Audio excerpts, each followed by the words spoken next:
Voilà, merci très chers fidèles téléspectateurs, fidèles auditeurs et fidèles internautes. Pourquoi pas de dire aussi pour tous qui nous suivez toujours sur Moïse Ebengo TV, précisément Nakatia Ville Yambanzangongo, Nakatia Congo central, la République démocratique du Congo. Laissez-moi de vous dire bonjour ou bonsoir à tous.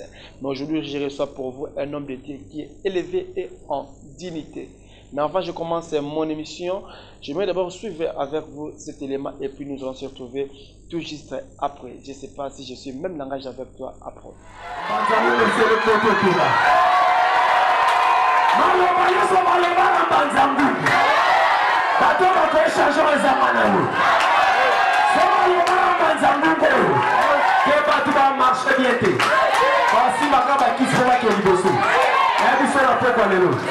Makambo changer. Na défier tous les sorciers Banzangoum. Que va chrétien nyonso. Baza likolo ba sorciers. La bonne place aux alliés à la puissance pour le peuple dans Dieu que le cycle. Puissance pour le peuple dans Dieu que le cycle. Les alliés de puissance. Merci. Et dit que je suis à Pentecôte. Merci. La puissance du Saint-Esprit.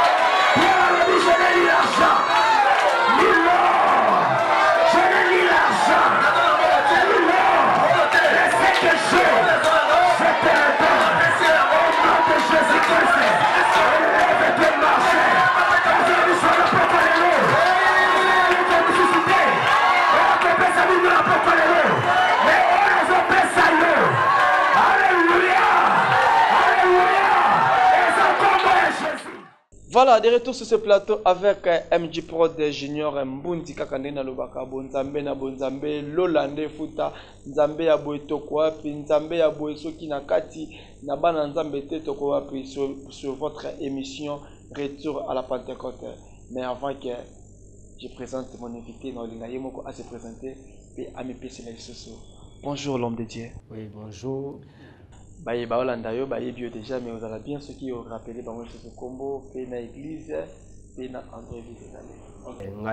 Ngai pasteur Moïse Bengo naza pasteur une église Arc-en-Ciel Tabernacle eza wana Congo central précisément na Mbanzangu ville Mbanzangu église eza na Loma quartier Loma entrée à Loma ya Kamba donc référence pendant la Coropé Samakasi, église Sainte-Marie, ce qu'on quitte que tous les boulangeries, au monde église, ils ont tout près de la boulangerie, église ils ont les clôturé na tol, église à ceux qui ont la poursuite une église, église ils ont programme église dimanche à 9h30, mardi à 16h30, jeudi à 16h30, en tout cas ce qu'on y est, nous avons salpé ma comébélé, nous avons toujours l'émission dans et bah qui à travers l'émission nous avons se manifester la vie na yo même si ça qu'il y a problème nous allons la foi l'émission là qu'on dit na ba problème na yo na si lelo nous avons se manifester la vie na pe changement et kokota na vie no pe na ba faire nos sala même si vous allez na ba problème ko bota te tout ça nyonso ça ko déranger yo moko yebi mais ngala ko yebso que tout est possible à celui qui croit ce que croit nous avons se manifester à travers émission Nzambe ya pambolo vraiment. Merci, là c'était la présentation de l'homme de Dieu, pasteur Moïse Ebengo, pasteur de l'église Arc-en-Ciel Tabernacle Mbanzangongo. Merci, l'homme de Dieu, quel diagnostic faites-vous entre l'état actuel des églises au Congo, précisément la République démocratique du Congo, parce que Tonto Zolobea, Josonakati a République démocratique du Congo. État actuel pour l'église des Andengeni. L'état actuel avec l'église Lelo. Ce que nous avons inspiré une émission à retour à la Pentecôte, c'est parce que selon inspiration, nous avons l'église de l'élo, nous marché tout le temps dans zèle moko. Nous avons un exemple, il y a exemple naturel. Surtout aigle marche dans des ailes. Pour pouvoir qu'il est loin, c'est des ailes. Donc surtout qu'on a un côté spirituel, l'église il faut marcher dans des ailes pour tout mataliko, tout le monde appelle maka musika. parce que l'église lelo bazo marcher na zel moko na zolo bezani zaka bazo marcher tout à la parole mais sans la puissance. Et c'est que tous les deux ailes là pour que l'église marche bien, ba mona makambe belé pe nzamba se manifester na kat église. Ya on a sengi la bande kunanga ba collègue pasteur, l'église partout dans le monde que to zonga vraiment sima to comprendre où est la Pentecôte ezanini. Tout sa Pentecôte l'église parce que tout n'est jamais qu'on prêche dans Nzambe comme si tu à la université. Non, il faut différencier entre université et église parce que l'église est ce qu'on Nzamba zali parce que c'est manifesté azo pe sa vie et pas bateau azo zanga vie azo pe sa kimia et pas bateau azo zanga kimia azo biksa bateau pe azo pe sa bateau eza vie éternelle. Il y a un moment qui pour recevoir la vie éternelle, il faut tout marcher dans la parole, la puissance parce que il y a un moment de Jésus qui avant que vous kende pour accomplir Marc 16, vous avez d'abord la chambre haute, vous avez la puissance à eau. La puissance c'est à l'écolo, le baptême du Saint-Esprit. Il y a un peu de senga na batunyo, to zonga vraiment la Pentecôte, to tika vraiment où ezali ba mayele na biso, to pesa ba na nzambe temete, to pesa ba na nzambe où eza mayele les autres directement pas yimo ko Seigneur Jésus-Christ. Merci l'homme de Dieu. Non tu volando a le bien que non. Tozonga na retour à la Pentecôte, donc tozonga na Pentecôte. L'homme de Dieu, si vous êtes pasteur ou bazo qui na l'alignement il y a parole, c'est que bazo ça la erreur to bazo accomplir la parole de Dieu. On est même si dans temps Jésus qui Israël va sacrifier basé la parole mais sans l'esprit. Il y a un monde que Jésus quoi ça moi si on a un samaritain tant il y a qui c'est que pour toi adorer Nzambe bien, il faut toi adorer en esprit et en vérité. Mais si tu as sacrificateur tant moi si on a un samaritain tant Jésus a qui n'appuie Jésus a prêché qui parole té. Sur le talibé après chaque vraiment parole formatée. Jésus, pour moi, ça nous a convaincu à mon acquis où il y a les dons de discernement. Donc, Jésus a discerné l'esprit naïe. Après, c'est là qu'on comprend qu'il y a un Messie. Mais il y a comprendre que moi, si on a moi sans doute, comprendre qu'il y a un Messie, un Zambé, selon la promesse, à moi que Christ ton nom est là, yéyo. Mais ce tel sacrificateur, qu'on prêcher Moïse, a dit Moïse. Mais parce qu'il qui jamais qu'on comprendre Jésus, parce qu'il va nous marcher selon la parole, mais ça pas selon l'esprit. Il faut marcher avec la parole, avec l'esprit, pour que tu comprennes où ils allaient, promesse y attend, tu comprendre ni les autres marchés, pour comprendre que ça programme et ensemble par rapport à attendre aux marchés. C'est ça et là quand est-ce que l'homme de Dieu, tout pasteur quelconque a coquille cause à l'alignement qui est dans le Saint-Esprit? Quand est-ce que quelqu'un peut vraiment sentir que non, Jésus a fait le Saint-Esprit? Ok. On est Saint-Esprit, tout le temps, un pasteur qui est dans le Saint-Esprit. Au moment on ignore parce que la Bible est claire dans Jacques 14:12, dit que les œuvres que moi j'ai fait, vous les ferez le plus grand que moi. C'est pour cela que tant on a le Saint-Esprit, nous avons attendu, donc au monde a les mêmes signes où il marche avec Jésus, parce que Jésus tant on a qui d'abord tant on a tant abotami, abandonné côté à partir par là, sacrificateur pendant l'ina Jésus. Pendant c'est bien Jésus, il y a côté à mon dans la sagesse tout abandon c'est bien. Mais jour Jésus qui recevoir le Saint-Esprit, la plénitude de la divinité côté 4 Jésus jour il y a baptême naïe. Au moment qu'après jour wana Jésus a qui non tenté et pas Satan. Après cela Jésus a qui banda où ezali où ils ont qui changement, ils ont différent pardon, na ba sacrificateur. Ba mona que nouveau alliance, nouveau système écotaki. Où ils ont qui que ba miracle, Jésus se manifesté dans ba miracle, ville naïe parole les qui différent, avec na parole mo sans compromis. Aux hommes que pasteur aux autres sans compromis. Mais sur l'hôtel de l'église, pasteur pour té la vérité l'église à Robanga. Pourquoi à Robanga? Parce que ceux qui ont la vérité, moi si on appelle ça par exemple un dîme, bien, c'est on a la boui, alors que son la vérité, c'est on a okima. Alors que muto a rempli de Saint-Esprit, à côté la mututé, même si muto appelle ça qui a somme la que le pain ou a somme la que nyoso, à côté la té, à prêcher tout le temps, oh nous avons besoin d'espérer à l'oba. Parce que la Bible dit que tout vous allez enseigner par le Saint-Esprit. C'est pour cela pour pasteur que les lois dans le Saint-Esprit, à moins que ceux qui ont du collage à prêcher dans l'ensemble, compromis à l'ensemble et qu'on s'alaté, et yémoko à vivre les mêmes paroles à prêcher. Comment fait-on devenir un pasteur? Y a-t-il un critère dans le cas? Donc pour nous comme pasteur, nous allons bien que comme vraiment pasteur pasteur babota makanango dona babota manango ninge Jérémie abota qui déjà zaki prophète Bible zolo ba déjà la Jérémie premier so tangi okomona Bible Jésus nzamba zolo ba ki avant que yobotama na salon des Joseph prophète des nations. C'est pour cela la golo ba que Pour comme pasteur, nous avons déjà bien yo, mais avant, pour la qui pasteur, tu abandonnes les lectures les ensemble. Deuxième chose, c'est qui appelle, il faut l'appel ensemble, nous avons bien yo, qui aux âmes au sali nangai, à PCOP, mission ou yazo tinda, parce que mutum toazana appel naï, mutum sousa wana que nous avons bâti quelque part, il faut biso que nin ok ko sala. Peuple là bazo zanga nini, nenga bisa que Moïse, kende libérer bana Israël, bana nanga bazo souffrir, mission Moïse qui a libéré bana Israël. Mission mususu nzamba ko pesa pour la libérer, mais il faut peso ba ka o ezawana. Bana Israël bazaki bloqué par Pharaon. Mais bana nzamba o lelo au place nzamba bazo tinda baza bloqué par rapport à nini. Faut nzamba peso pe o ezali précision et la place à musala o ezo salela. C'est ça. C'est que tout le baquet la critère à respecter pour devenir un serviteur. Oui, il faut d'abord nzamba benga. Abenga aipsonini o sala na yo. Bon là on nzamba bengite. Bon o ba on nzamba bengite ko sala bon meza awa ko ko yele nzamba te ba ida nzamba te. Vaut mieux nzamba benga yo pour azalana. Mais ba yele nzamba te ndeni tant que batu bazoka te. Il faut ba yele nzamba. Non. Comment ce qui met un exemple naturel, mon état na balabala, tous en an, nous a PDG, nous a fait que ça la presse na balabala, il faut s'engager aide par gouvernement. Ce gouvernement a écouté déjà au sali presse parce que mon est libounou, bi non arrangé parce que gouvernement c'est pénal papa on arrangement là. Au moins que gouvernement tangoya ba kangayo parce que il faut s'engager d'abord permission par gouvernement.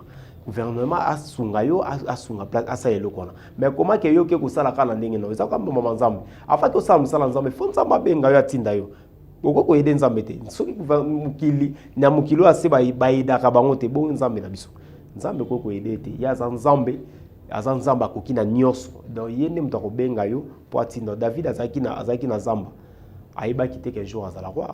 Mais Nzamba qui est David kuna. Jérémie a été le prophète. Mais Nzamba qui est Jérémie. Mais l'homme de Dieu n'a qu'à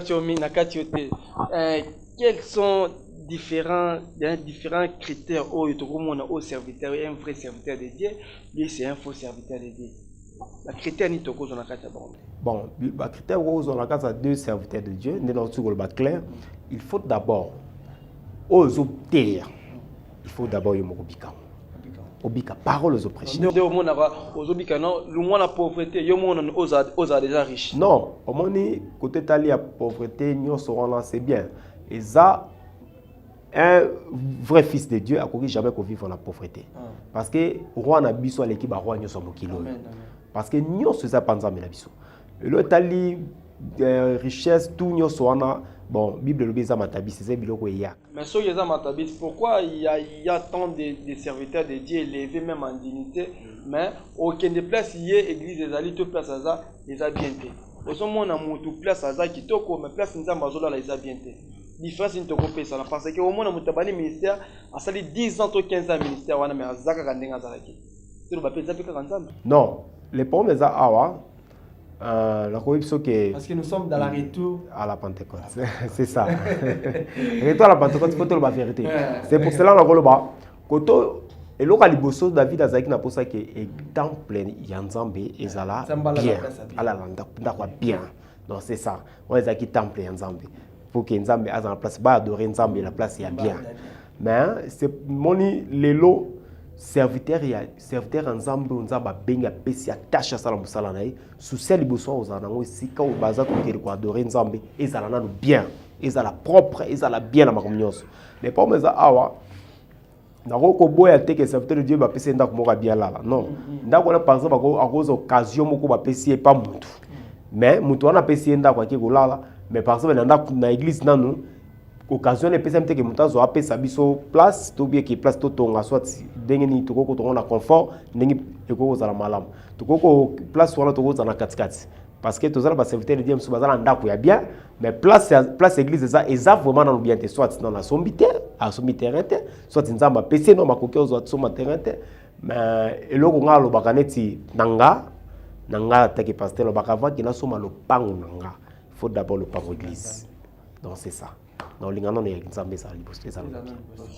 C'est que pasteur va ça avec un église eza na bongo bongo ma tongi no ba immeuble ba mituka ba nini tout eza ba erreur. Donc le ba vraiment ba erreur déjà c'est leur vision na ye na koza na katikati ça c'est leur vision mais nga c'est leur vision na mais nous sommes dans l'état de la Pentecôte. Bilo connait son aujourd'hui on a dit l'église. Aujourd'hui on a dit l'église parce que nzambe azola la wapi to yo lingi nzamba la na bikok. N'a pas ça bien autour de immeuble, c'est ça. Donc, déjà, tout le babon mais est-ce que le monde a un peu vraiment au milieu? Mon ibiso, mon mutus lingara mingos dans la 4 village, cause na Pointe. Pour comprendre village n'engé ça. Mais ngana zana 4 pour la cascade ya village. Nazo ka tous les deux côtés. Parce qu'il a c'est bien qu'il y en a ici en RDC. Les hommes de Dieu, et ils veulent seulement la luxueuse, ils veulent que la vie soit toujours luxe, base à la toujours na nini, na atmosphère très bien. Mais nous comprenons que yo kuto oboyi ko église na Kinshasa place base ezali mais oye ko bongo ça va tumite makoto na katiote mal journaliste bataka église te bataka église te mais nzambe na tinda place atinda ki abiki non nzamba ko tinda dans le village mo quelque part parce que so na bina bataka église au moins faut faire homme de Dieu mo believe pas bete il faut ngala cha église place non faut na cha église wala za volonté mutu ya solo volonté en nzambi mais ce qui mutu cha église bongo abia cha bongo c'est nzambe te wana nzamba zalaka jamais na volonté mutu nzamba zalaka place au volonté neza ya solo oui place nzamba toso au moins donc mon rôle bawa et bela ba serviteur bazana posa kaka soit par exemple la zolo bana boité ko kene poto ko kene passer par là na boité poto c'est bien et puis bisune so fait que l'évangile fait partout dans le monde donc ba partout dans le monde on appelle ba village pesali bana nzamba za ko faut prendre évangile faut pas kuna pe bana nzamba za la sauver. C'est pour cela que l'on dit que côté église va être église. Il faut nous abattre. Atinda kende place tel que nous. Ndenge yo na onambanda ngo nzamba tinda yo vraiment atindi yo yewe. Nzamba tininga awa nazana ni famille.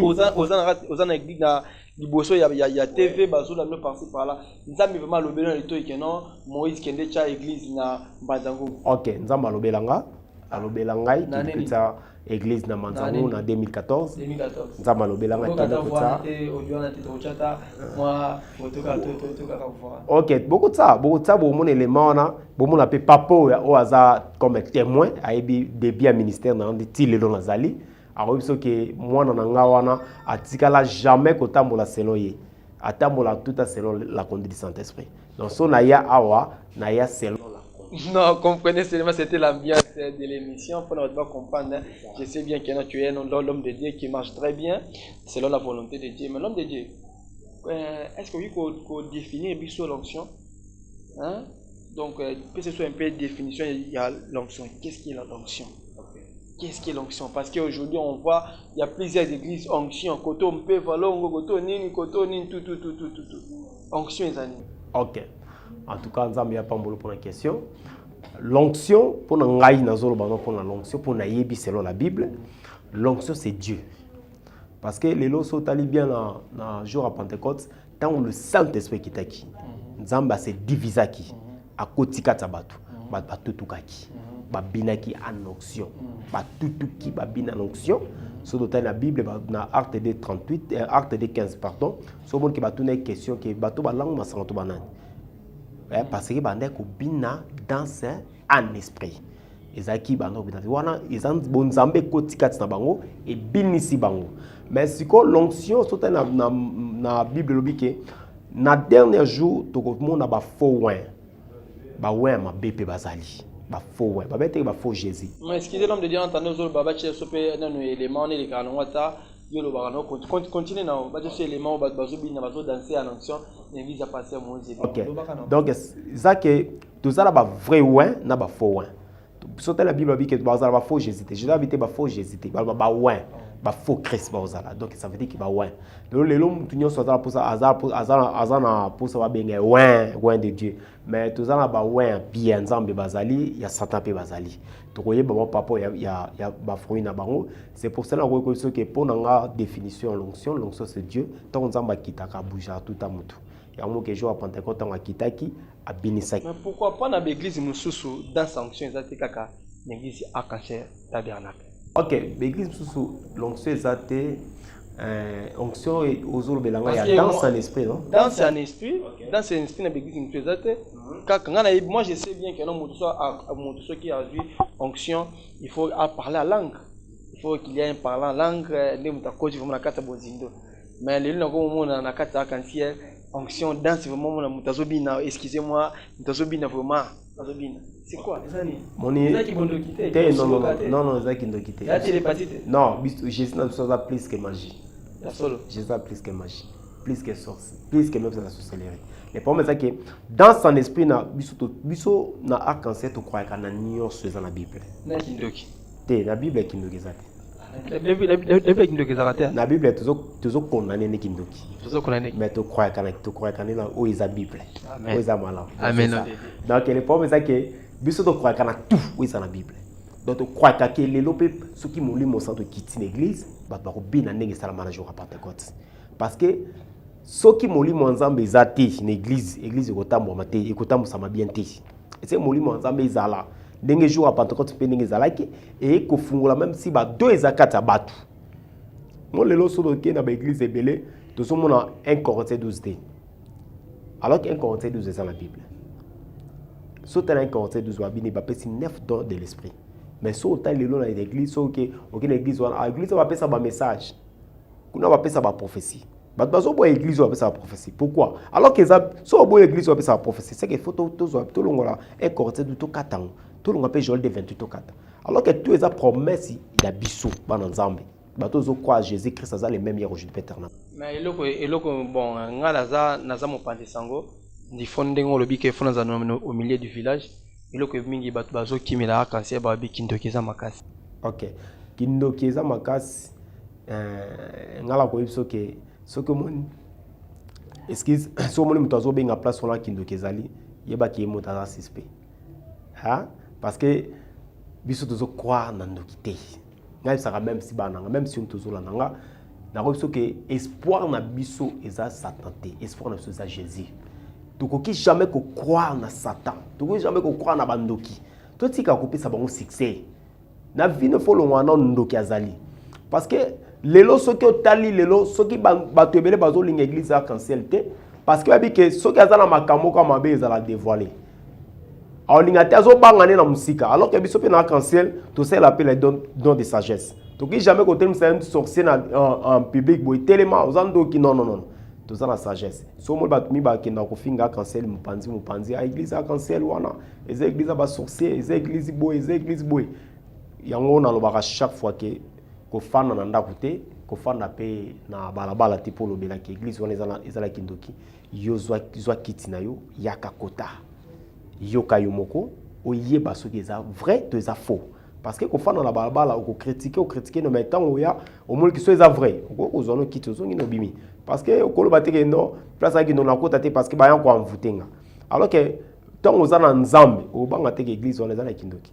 Yo kuto ya kuto détruire kindoki wana. Merci l'homme de Dieu. Est-ce que un homme de Dieu peut être aussi envoûté ou bien un chrétien il peut être envoûté par les démons ou par des esprits mauvais?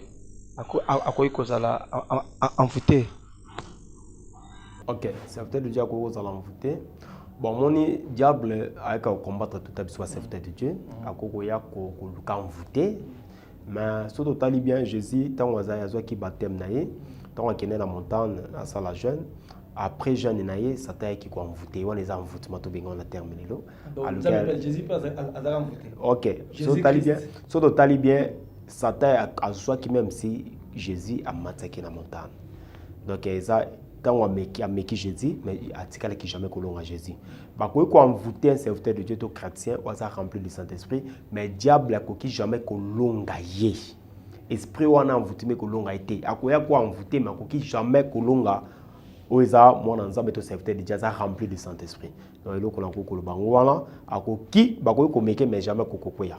ndenge Jésus ba mekaki salabwe bongo la lipa bongo libangi comme lipa salabwe na kopesa royaume nyonso Jésus tellement que papa et le banzamba il est écrit alonga ki diable biso pe so ki amvutumeye to kozong sa diable na oe komama bible bike to ko bengala milimo mabe na kombo Seigneur Jésus pe milimo mabe ko to se ko kende so ki amvutumeye belela kombo Jésus nzamba ko ya ko se manifeste.